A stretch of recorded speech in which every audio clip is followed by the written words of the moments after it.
झारखंड रे हावड़ा मुंबई रेल दुर्घटना पर रिलीफ उद्धार कार्य शेष होइछि।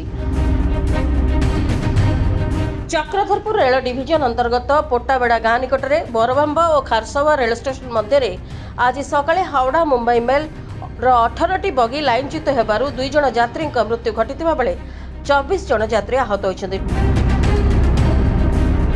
ट्रेन B4 बगीरु 2 जण यात्री मृतदेह उद्धार करा जायछि। आहत यात्री मानकु स्थानीय डाक्तरखाना रे भर्ती करा जायछि।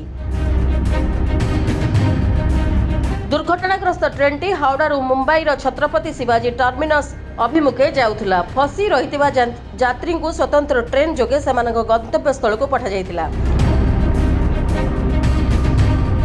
मृतकंक परिवार को रेलबाई पक्षरु 10 लाख टंकार अनुकंपामूलक सहायता राशि घोषणा करा जायछि। एथिसह गुरुतर आहत यात्री 5 लाख, आहत यात्री 1 लाख अनुकंपामूलक सहायता घोषणा करा जायछि।